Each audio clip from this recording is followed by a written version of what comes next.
¿Cómo estás? Bien.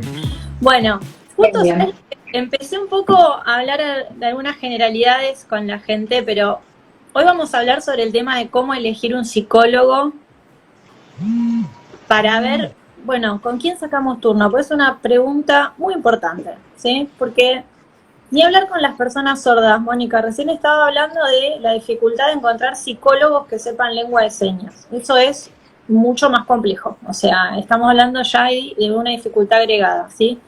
Bueno, comenzamos con el tema, ¿cómo elegir un psicólogo? Varias cosas. Primero, que hay que reconocer que es una pregunta difícil de contestar, porque eso, digamos que lo vamos a ir descubriendo cada uno de nosotros, creo yo, haciendo una referencia a ver cómo vamos mejorando, ¿no? Me parece que ver si estamos en el tratamiento correcto, una variable por lo menos a tener en cuenta es ver si uno va mejorando, ¿no? Yo soy de usar mucho el humor, a mis pacientes siempre les digo, si en 1 o 2 meses, 3 meses como mucho, no ves mejoría, huí del consultorio. Yo les digo que a veces por ahí, por cosas que vamos a hablar hoy, si en ese tiempo no hay una mínima mejoría, me parece que tendríamos que ver si por ahí ese tipo de terapia nos está haciendo bien o no, si hay buena comunicación con ese terapeuta. A veces pasa que uno va descubriendo que se siente más cómodo con una mujer y no con un psicólogo que sea varón o viceversa. Quizás la especificidad del psicólogo, si no tiene perspectiva de género o todo lo que tiene que ver ahora con esto de la identidad de género, que son temáticas muy nuevas y que es muy delicado que, digamos, a la hora de empezar un tratamiento no lo tengamos en cuenta, tendríamos que tener en cuenta eso, ¿sí? Entonces, a ver, ¿cómo hacemos para empezar a decir, bueno, quiero hacer terapia, ¿qué hago? ¿A dónde voy? Quizás uno busca, una de las formas es por recomendación, ¿no? A veces por ahí un amigo, un familiar, un vecino nos puede recomendar tal terapeuta porque le hizo bien, ¿sí? Eso es una de las formas que inicialmente podemos decir, bueno, saco turno, pero también no es garantía porque a veces es con ese vínculo, con esa persona, y quizás con uno no funciona de la misma manera, ¿no? Pero bueno, después otra de las formas es recaer en las obras sociales o prepagas, que la verdad que en mi experiencia la mayoría de los pacientes se quejan, porque por ahí son sesiones muy cortas. Tenés creo que 2 opciones de tipo de terapia que son o psicoanalíticas o cognitivas conductuales, mucho más pareciera que no hay. Ahora vamos a hablar un poquitito sobre tipos de terapia. Entonces, en general, vieron que hay como una restricción. Yo creo que la gente que está conectada y la gente que va a ver el vivo después va a reconocer que esas cosas le han pasado, que por ahí te dan 20 sesiones al año, después tenés que pagar o renovar. Y ahí de golpe encontramos otros problemas, ¿no? Empezamos terapia porque, no sé, estábamos pasando un duelo y resulta que ahora es más problemático sacar el turno, ver si nos autorizan. Bueno, de golpe nos desvía del punto donde teníamos que empezar a trabajar, que era sobre nuestra salud mental. Entonces, bueno, mucha gente con el esfuerzo que eso implica, por ahí recurre al ámbito privado para hacer terapias. Yo soy de la ciudad de Moreno, para los que no me conocen. Hay espacios de salitas acá en Moreno y en el hospital que son gratuitos, y la verdad es que en los últimos años yo veo que está funcionando bastante bien.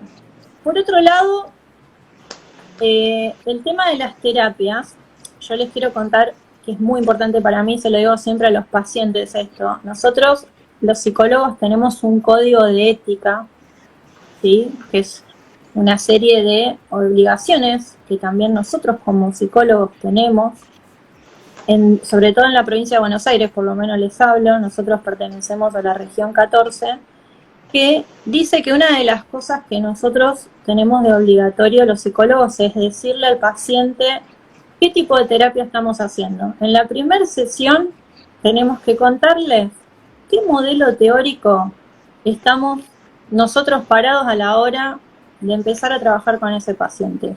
¿Por qué? Porque yo siempre les cuento, ¿no?, a los pacientes, somos todos psicólogos. De hecho, entre paréntesis les aclaro, pregunten los números de matrículas de los psicólogos. Yo creo que es un derecho también. Hoy con la virtualidad, yo puedo decir que soy psicóloga, te doy un turno, te cobro y vos no sabés si yo soy psicóloga. Es como que ahora se cambió todo con esto de que, bueno, llegás a un consultorio y ves el título, ¿no? Colgado. La gente no pregunta, entonces eso es muy delicado. A mí me parece que es un respeto hacia el paciente, también mandar el currículum, mandar las matrículas. Eso lo suelo hacer yo en la primera sesión, sobre todo cuando estamos hablando de gente que acude a la virtualidad. Como les decía, podemos ser todos psicólogos, pero no todos trabajamos de la misma manera. Sépanlo eso. ¿Qué quiere decir esto? Que hay muchos métodos o muchos modelos teóricos. ¿Y eso por qué pasa? Pasa porque la psicología pertenece a una ciencia en donde hay distintas comunidades, ¿no?, científicas dentro de la psicología que van a decir, para mí el ser humano es así, de determinada manera, enferma de determinada manera y se cura de determinada manera, ¿no? Yo un poco buscando lo didáctico, se los marco en 3 preguntas. Por ahí es un poco esquemático lo que digo, pero quiero que ustedes sepan que no es lo mismo hacer una terapia psicoanalítica, porque el psicólogo va a buscar cuestiones que tienen que ver con el conflicto del paciente en espacios psíquicos, que no va a ser igual que un cognitivo-conductual, porque las hipótesis de cómo esa persona llegó al padecimiento son hipótesis diferentes. Por supuesto, el método entonces va a ser distinto y por supuesto la visión de cura va a ser distinta de cómo se cura este paciente. Ejemplo, tengo un paciente que consulta por una fobia. Ese paciente se hace una terapia psicoanalítica, ese psicólogo que estudió, se supone que si es psicoanalista estudió la formación psicoanalítica, porque a veces también se dicen psicoanalistas o cognitivos y no hicieron formación por título aparte, ¿no? Entonces, se supone que esa persona es psicoanalista. Bueno, seguramente el objeto de estudio de por qué sucede esta fobia va a estar en el inconsciente de la persona, porque postulan que la persona está compuesta por un aparato psíquico que tiene 3 instancias psíquicas y donde va a hacer foco es en el inconsciente.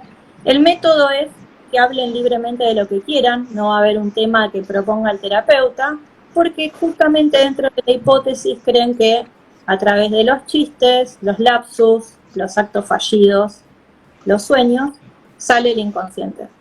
Entonces, el terapeuta es más callado, está con una atención flotante, y es una terapia más tradicional y que no todo el mundo por ahí de golpe lo entiende, porque dice, el terapeuta no me habló, no me dijo nada. Tiene que ver con el método, ¿sí? Hay muchas críticas a distintos modelos, ¿eh? Después está el modelo cognitivo-conductual, que va a hacer foco en las cogniciones, en los pensamientos, y va a hipotetizar de que el problema no va a estar en el inconsciente, sino en el modo de interpretar la realidad y cómo procesa la información esa persona, cómo filtra según los mandatos, según la experiencia que tiene vivida, los padres, la familia, los maestros, quienes lo rodean, cómo interpreta la realidad esa persona. Entonces, la forma de interpretar ahí, de ver cómo mejora ese paciente y se cura, va a estar puesto el foco en otro lado. Entonces ustedes dirán, ¿qué hago? ¿A dónde voy? Porque esto es un caos, ¿no es cierto? Yo les nombré 2 modelos nada más y hay un montón, hay como 20 y creo que me quedo corta. Entonces, ¿por qué sucede esto? Porque estamos dentro de una comunidad científica y hay distintos, digamos, modelos, y esa gente que estudia esos modelos van haciendo estudios de campo, estudios en grupos en donde está, digamos, se aplican los métodos, ¿sí? Y se van viendo los resultados. Entonces, por ejemplo, terapia cognitiva conductual se aplica en un grupo de cierta cantidad de personas durante un tiempo determinado y se ve qué mejoría tiene. ¿Cuánta gente mejora?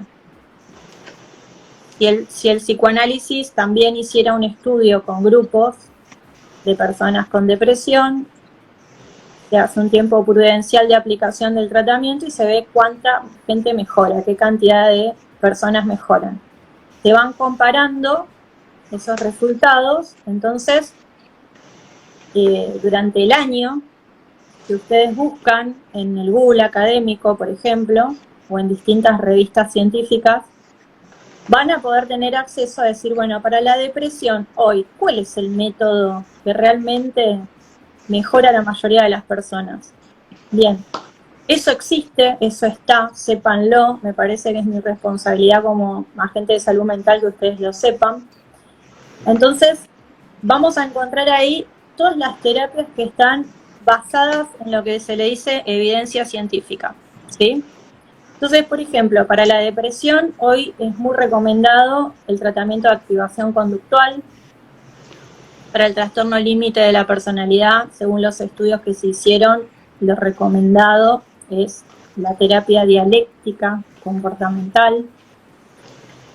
Bueno, y así hay un montón de enfoques, de modelos teóricos que se van haciendo estudios y uno como terapeuta va teniendo acceso, por eso es necesario actualizarse para poder decir, bueno, a ver, si yo me voy a dedicar a tomar pacientes con bipolaridad o trastorno límite de la personalidad, yo no puedo desconocer el método indicado de primera línea hoy en el mundo para trabajar con ese paciente.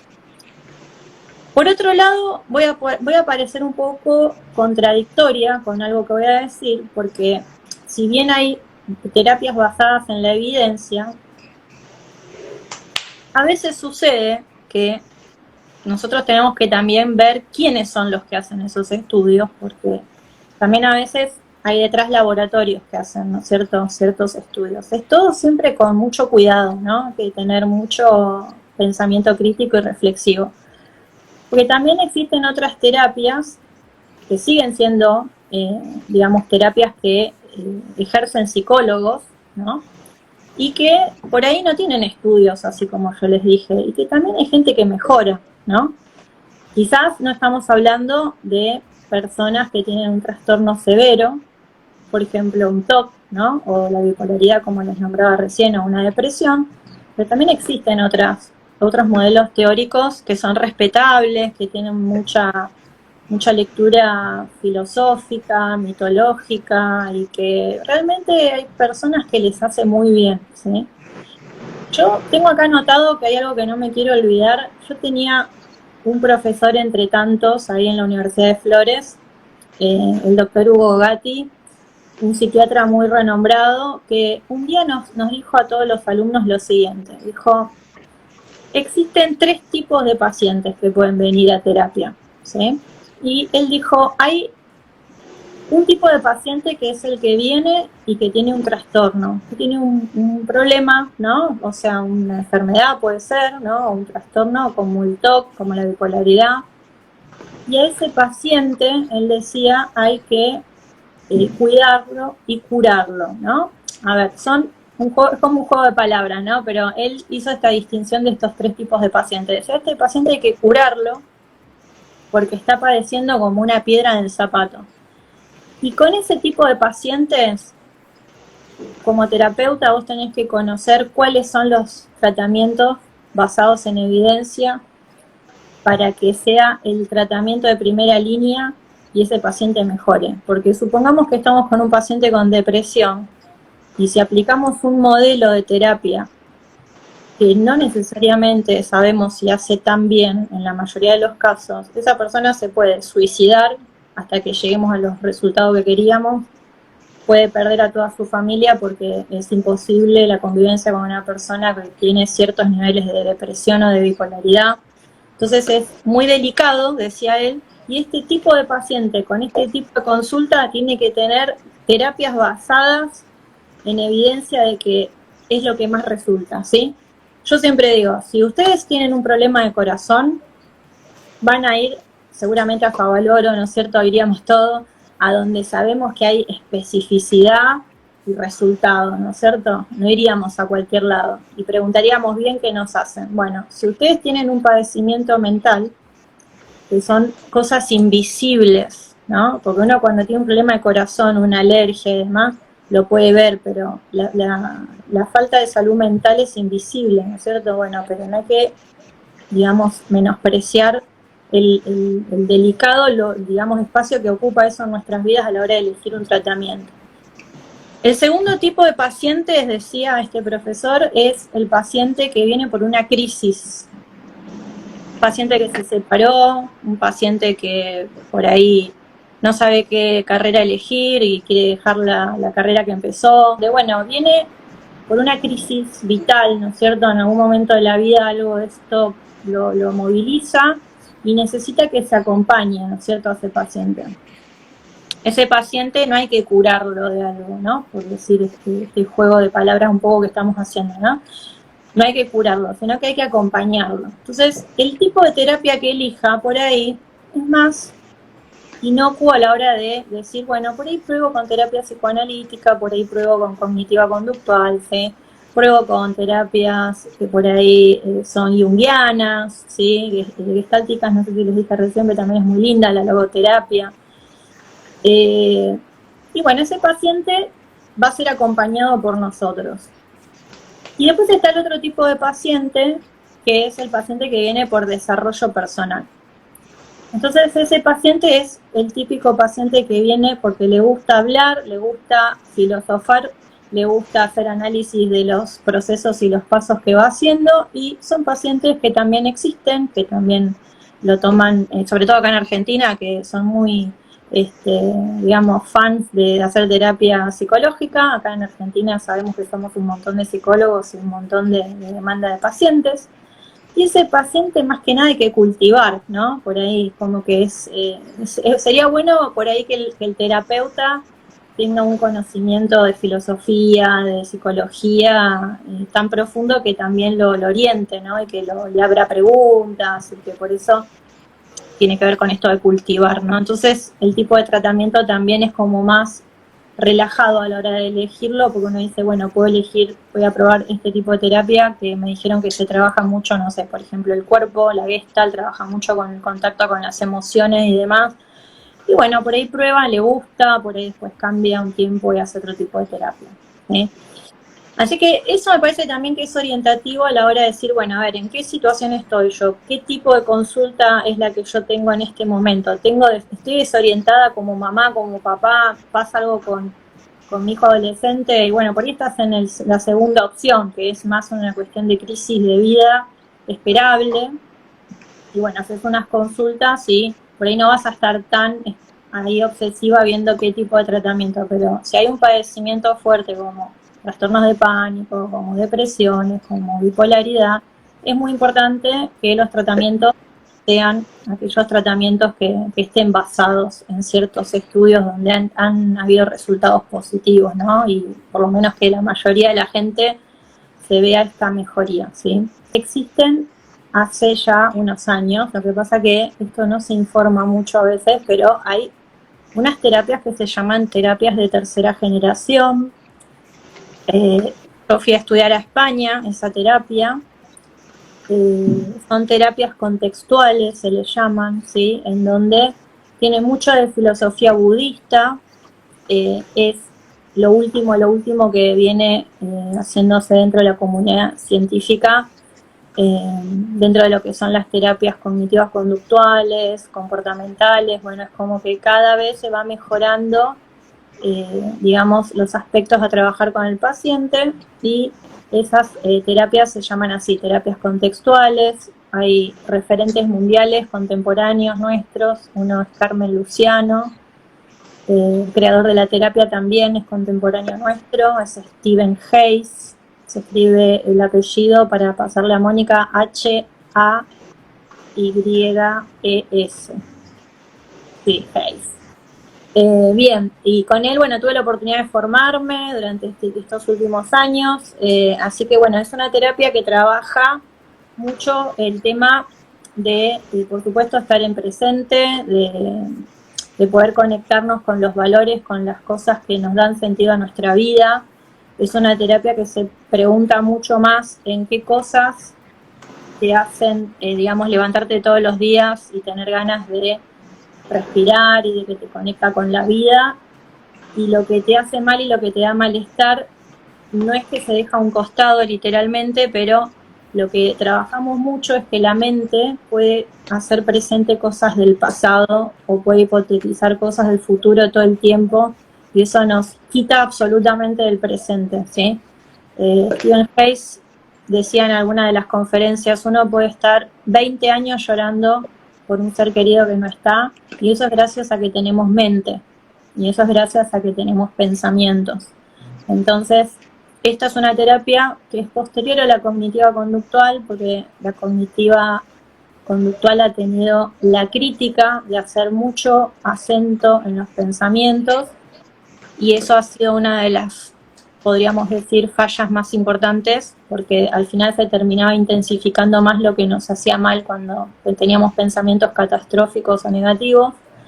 Entonces el punto que encuentra este tipo de terapia es decir, bueno, a ver, la mente produce pensamientos, no todos los pensamientos son reales, porque yo puedo pensar ahora e incluso cerrar los ojos y tener la imagen de que tengo los ojos celestes, o puedo pensar que me voy a infartar en un minuto y lo puedo empezar a sentir como real, ¿sí? Y puedo empezar a tener palpitaciones, empiezo a tener temblores, me puedo llegar a desmayar, y es toda una creación de la cabeza. Entonces, la terapia básicamente lo que te enseña, que me pareció muy interesante, por eso me dediqué a estudiarla todos estos años, es, hay que mantener a raya la mente, que produce pensamientos que a veces no son realistas, y que por ahí tendríamos que estar más conectados con lo que estamos viviendo en el presente que con lo que va nadando en nuestra cabeza todo el tiempo. De hecho, el creador de la terapia, yo siempre lo cuento, escribió un libro que con el título lo dice todo, que se llama Sal de tu mente y entra a tu vida, y eso me parece que lo resume bastante, ¿no? Porque a veces estamos más adentro de nuestra cabeza dándonos manija, pensando, haciendo hipótesis, haciendo, viste, como cosas así de diálogos internos de lo que nos quiso decir el otro, lo que nos pasó, quedarnos enroscados con cosas de hace 3, 4 años atrás, hacer futurología de todo lo malo que nos puede pasar, lo que no vamos a poder lograr, ¿sí? Si nos envidia el otro, si tenemos que competir con tal persona, ¿sí? Si no vamos a ser capaces de nada y vamos a ser unos fracasados, todo producto de adentro de la mente, y nos estamos perdiendo todo lo que se puede hacer para lograr lo que vos quisieras para tu vida, ¿no? Así que bueno, se los quería nombrar porque acá en Argentina no hace tanto que llegó este tipo de terapia, pero bueno, se encuentran terapeutas también.